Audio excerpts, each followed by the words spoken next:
What's up, guys? Welcome to Daily Dose of Reddit. This is your host, Zach, and today's subreddit is r/IDontWorkHereLady. This story's called, "You're applying for a job? I thought you worked here." Not sure if this really belongs here, since most of these stories are about dealing with entitled lady children who, on top of being illiterate, can't tell one color and style from another. But it still involves me being mistaken for an employee multiple times, so what the hey. Now, normally, I don't like to name the companies I work for, but this was almost 5 years ago, so I don't mind telling you that I used to work for Steak and Shake. This was my favorite place to eat when I was a kid, and was always my reward for coming back from the dentist without cavities. My dad's way of limiting how often we ate there. I was so excited to work there, especially since my manager during my first year was so awesome. It went downhill after he left, but that's a different story. The uniform was a white, button-down polo that you had to buy yourself, black slacks, the Steak and Shake apron,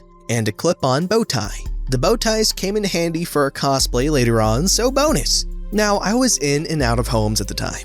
I started living with my dad and his awful, now ex-wife, and after I was done putting up with her BS, I went to live with my mother for a while until I could get an apartment close to work. Both lived by a Kroger within walking distance. I don't have a car, and both Krogers had bus stops so I could commute to work. The Kroger uniforms were so different from the Steak and Shake uniforms, so it always baffled me every time I went inside to shop a bit before the bus came and people thought I worked there. Winters were a blessing, since I would just leave my coat on as a universal sign of "I don't work here." But people would even stop me at the bus stop and ask why I wasn't working. I just point to the big ol' Steak and Shake logo on my apron, and they'd apologize and walk away.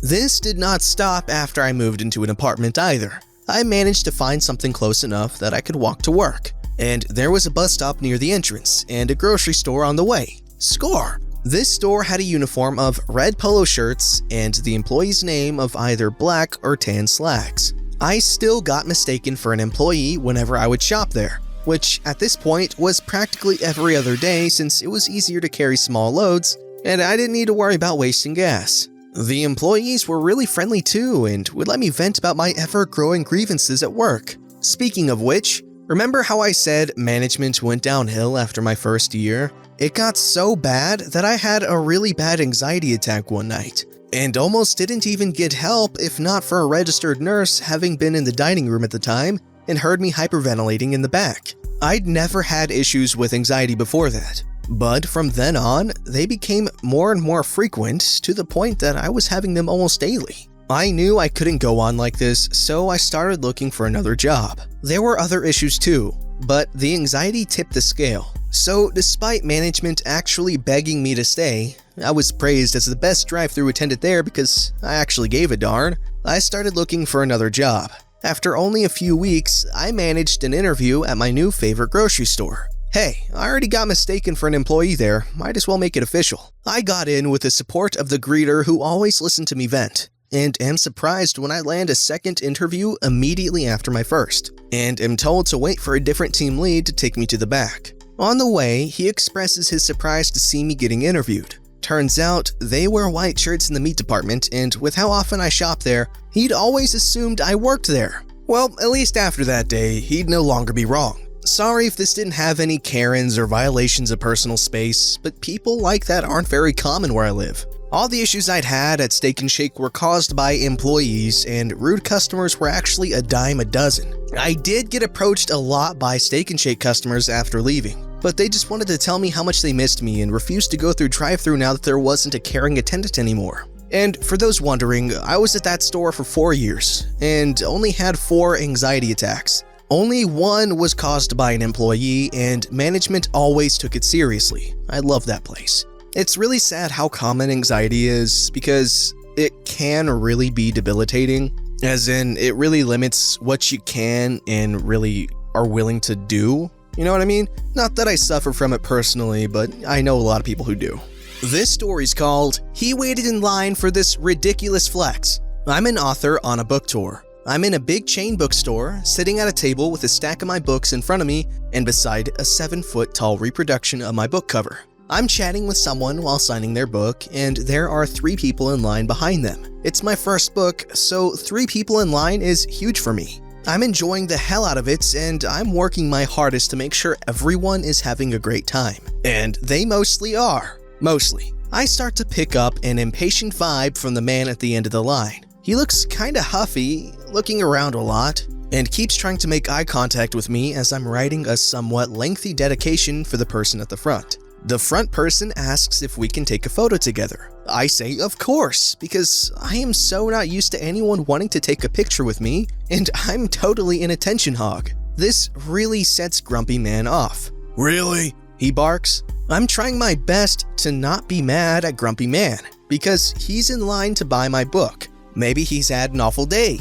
Maybe he's late for dinner. Maybe his parking meter ran out 5 minutes ago and he has so many parking tickets that they'll tow his car. Who knows? So I ask the other people in line if it's okay for this gentleman to jump ahead since he seems to be pressed for time, and everyone is cool with it. I motion for him to come up. He plops a bag down on the signing table, pulls out 3 copies of Geddy Lee's Big Book of Bass, and says, "I need to return these." Oh no. I put on my best apologetic smile. "I am so sorry for the confusion," I say, gesturing at my stack of books and the giant sign beside me. "I'm the author of this book and I'm here to sign copies of it today."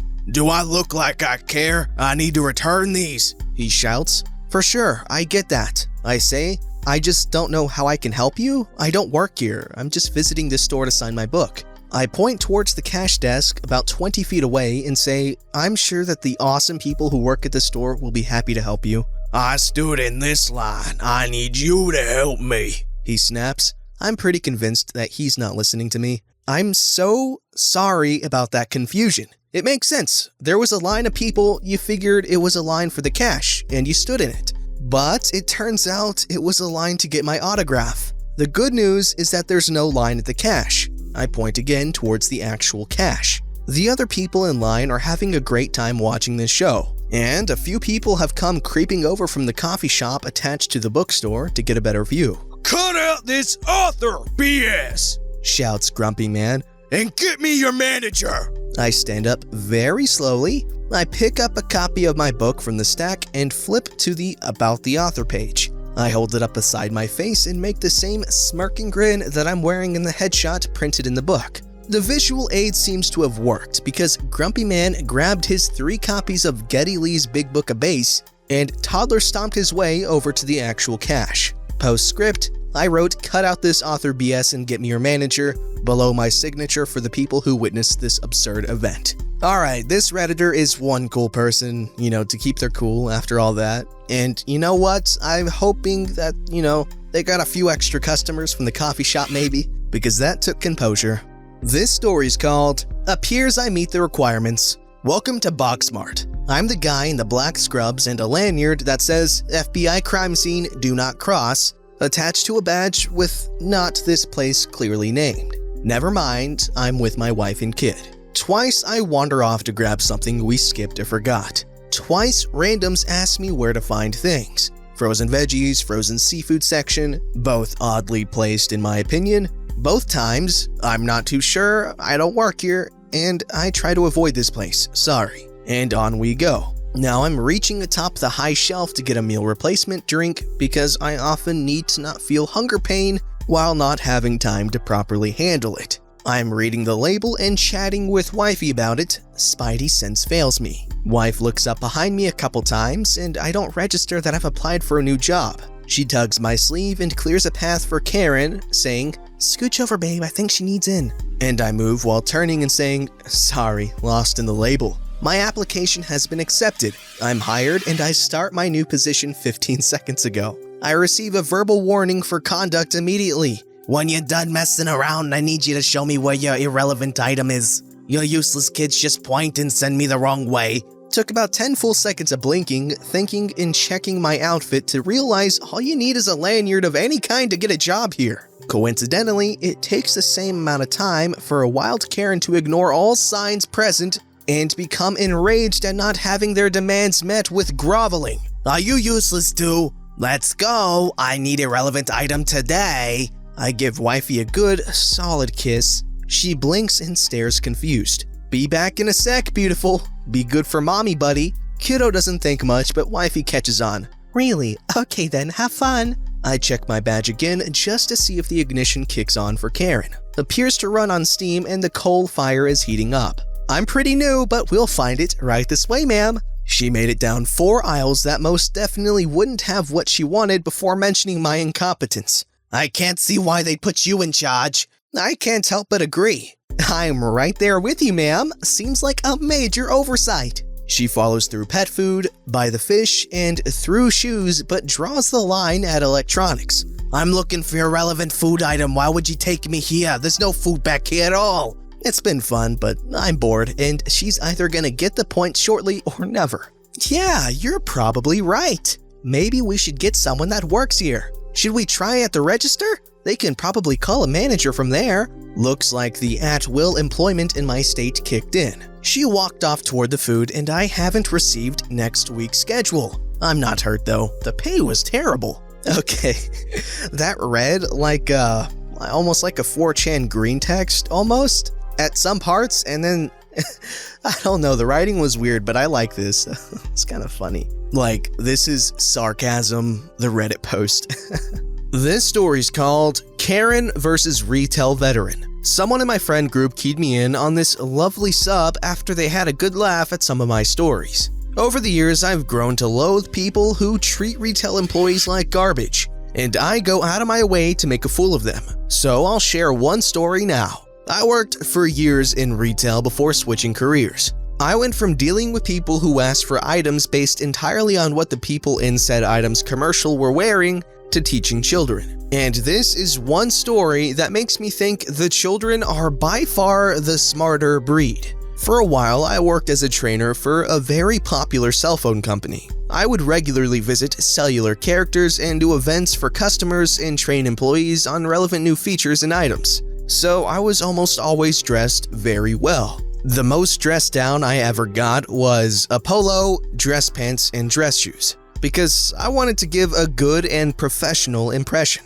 However, my style of dress came with the greatest Karen bait known to man, a silver name tag. Beyond the hundreds of times I was mistaken for an employee while at the stores, this story takes place when I went grocery shopping after work one evening. That should be enough background, so on with the actual story. I had finished up later than usual and was browsing the groceries for the next couple of days at a semi-supermarket whose logo is a bullseye. I had a cart with several frozen items my wife loves, some snacks for my son, some dog food for my dog, and various other small items to carry me through. I was browsing some spices, debating on if I had enough of a few kinds to make chili, when I hear a faint noise behind me. I squeeze in a bit closer, trying to be sure I'm not blocking the aisle. No sense in being rude, right? A second or two go by, and my spider sense begins to tingle. And then, dear reader, I hear the dreaded sound that in the retail wilds is both terrifying and amusing, depending on how far away you're standing. Excuse me! Ah, yes, the mating call of the wild Karen. I turn around to see a specimen of at least 40 years, trying desperately to be mistaken for her own daughter in what I can only assume was a pair of yoga pants, furry boots, a shirt that was strategically unbuttoned, and a huge pair of sunglasses acting as a solar panel for her "let me speak to your manager" haircut. My desperate plea for clemency in the form of her own ability to notice a mistake came immediately as I pushed my cart further away and swept my arm where I was standing. Sorry, I didn't know I was blocking you. But alas, this story would not have made it here if that was all she needed. No, Karen did not want to graze the spice rack. She had used her cosmic powers on me without my realizing. You see, because now I was no longer shopping for dinner. I had been granted employment, and Karen was not pleased at my performance so far. No, I need you to help me find some food item I don't want to malign by naming. I'm a smartass by nature. You can tell why. And my wife often jokes that I'm paid well to tell people where they can stick it and make them happy to hear it. But these skills are lost on the wild Karen. So is the fact that the store uniform is khakis and a red shirt, while I am in a blue and white dress shirt, dress pants, and wearing a company logo jacket that doesn't remotely look like an employee's. I decide to assume she's perhaps dazzled in bright lights without her solar panel glasses guarding her beady eyes. So I smile and politely say, "I'm sorry, I don't work here." Her eyes narrow, now looking like the shining black of a shark. And the games have now begun. "You're wearing a uniform. Don't give me that," expletive deleted. "You can put up that garbage when you're done doing your job." My eyebrow rises, and in my head, I hear the ringside bell. "Okay, Karen, game on." So, in my best, "I really don't hope you're run over by a stray water buffalo" voice, I smile and say, "What is it you needed help finding, ma'am?" I see the flinch. I said "ma'am," and she didn't like it. Don't show weakness now, we've only started. But in the same condescending tone, she wails, "I need item. Now show me to it." I nod and push my buggy along as I head to the rear of the store. She does not look pleased that I'm bringing the buggy. But if she says anything, she does so under her breath, and I know soon enough she'll have plenty to complain about. So I savor the moment where the only sound is the slap-slap of her boots ricocheting off of the floor and on the heels of her feet inside. I walk several aisles. After a dozen, she starts to huff and puff, and I can hear the faintest grumbling about why it was so hidden away, and why did she have to walk so far, etc. Not directed at me, but I'm not deaf, so I can hear her childish tantrums just fine. Thank God she can't see the evil smile on my face. Passing the last row of groceries, I hang a left. Passing seasonal candies, luggage, travel, etc. She's behind me in such a blurry huff of muttering anger, I don't know if she's questioning the marital status of my parents, the life choices that brought her here, or both. But she's not happy, and it sounds more and more like a car that won't start and less like a person talking to themselves.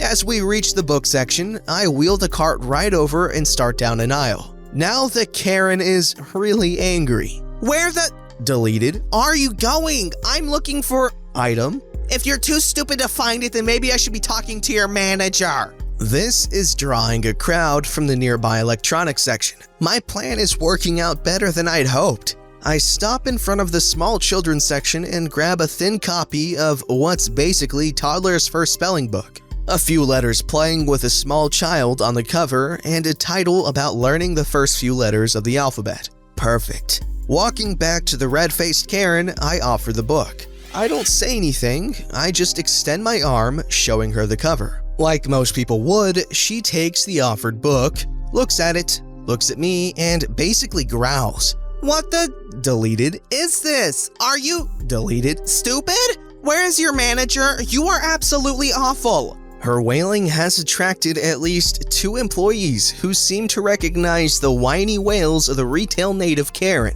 One is on a small radio calling who I assume is the manager, while another is coming our way with that terror in their eyes that only an entitled middle-aged woman with an attitude problem can cause. With a smile, I gesture to the book in her hands and say in my absolute best customer service voice, "Actually, ma'am, I thought since you can't tell the deleted difference between a customer and an employee, you must not be able to read. So I figure this book can help." Stunned. Silence. The poor hamster that was responsible for the complex operation of powering the Karen was working overtime. So when the employee finally makes it to us, they're unaware of what I said, only that I was smiling in a customer service kind of way. Karen was still all mouth agape at what I said when they tried a polite greeting. "Hello? Is there something I can help you with tonight?" Karen was livid. She proceeded to throw the book at me, literally and figuratively, and start screaming. I dodged the book as her howls of rage wound up. "How dare you talk to me that way? I want this man's manager right now. He needs to be fired." Oh no, she still didn't get the point. Maybe I should have started with an easier book? Dr. Seuss? Maybe something on tape? She hasn't slowed down, is cussing like a rabid honey badger high on PCP, and somewhere in that string of expletives were words that vaguely made a caveman-type sense. Short phrases, mostly. The employee is trying desperately to put out the fire that is Karen. Her face is so red, I swear smoke is coming from that horrible dye job. And the distant employee on the walkie is obviously begging for a manager or a priest. I step back, away from any flailing pieces, and just wait politely, taking a second to text my wife that I was held up and to expect a good story when I got home. Her response, because she knows me, "What did you do now?" I love that woman. When the manager arrives, they must have been fresh out of priests. The woman is pulled to the side and he speaks to her, trying to calm her down. The employee standing near me looks at me and, with a bewildered look, asks, "What happened?" Not wanting to spoil the punchline, I just kinda make a face and softly said, "Didn't the haircut clue you in?" Big mistake. The employee chirps with laughter. He quickly chokes off. I don't think he expected me to know the dorsal plumage of the wild Karen. But Karen has heard the sound and went from slowly lowering to a shrill string of complaining back to seething anger. Once again, she all but frothed at the mouth. After another few minutes, the manager gets her to step aside and comes over to talk to me. He begins asking all sorts of questions she obviously decided to embellish. "Why did you call her?" Deleted, I actually didn't say. "Did you throw a book at her? Were you following her?" Things like that. Things that could be claimed with only the loosest concept of reality. So, in a pleasant voice, I explained how I was shopping and she demanded I show her where an item was and refused to accept I didn't work here. This caused the manager to frown as he looked at me. He saw how I was dressed and I think some light in his eyes actually died. Probably realizing he had to actually think worse of humanity than just 5 minutes ago. And it took another piece of his soul with it. I've been there. So I smile and nod as I see him reason out that I was basically kidnapped to find something for this woman, and all the tumblers in his mind seem to fall into place. He must have seen this type of thing often enough to know what happened, or close enough. But I nod and say, since she can't read and might be colorblind, I got her a book on the alphabet instead. I figure if she knew how to read, it would fix all her problems. She threw the book at me, cussed like a sailor, and wants you to fire me. Maybe I should have gotten something in crayon? The employee standing nearby is done for. He begins to laugh, hysterically. Full belly laughs that sent him retreating for a door to their back room nearby. Even as he fades from sight, I can still hear the echoes of his laughter. The manager, a seasoned veteran of the retail wars it seems, manages to make his initial chuckle sound like a disapproving grumble at the retreating employee. But the way his face scrunched up, I know full well he found it at least reasonably funny. Karen is mad at the employee for laughing, having at least the sense to know that she's the butt of the joke, even if she didn't hear said joke. So, score 1 for her situational awareness. So, she starts over to us while the manager's poor soul begins to wither inside him. She's in full complain mode. Corporate this, I know X person that. It all sounds like the teacher from Peanuts, if you've been in actual retail before. Turning with an admirably straight face, the manager holds up a hand and silences her through his weird Karen charming powers. "Ma'am?" Again, her eye twitches. "I'm going to have to ask that you stop harassing other shoppers and keep the volume down." A vein in her forehead begins to leap from the skin and do a little dance as she winds herself up for another tirade. "He was the one harassing me!" She almost reaches around him, jabbing her $2.99 press-ons at me like the predatory talons she wishes they were. The manager, not happy with basically having her almost trying to wrap herself around him to get to me, holds up his hands and in a very firm voice says, "Ma'am, you need to calm down. If you can't, then I'll have to ask you to leave." The blubbering, incoherent Karenisms that follow don't translate well to text. And if I had thought I could get away with it, I would have recorded it with my phone. As it was, she protested, swore, threatened, and actually raked her arm down a shelf in a tantrum, knocking down almost everything as she screamed at the manager. And that's when I knew what was coming. She wasn't going to be asked to leave.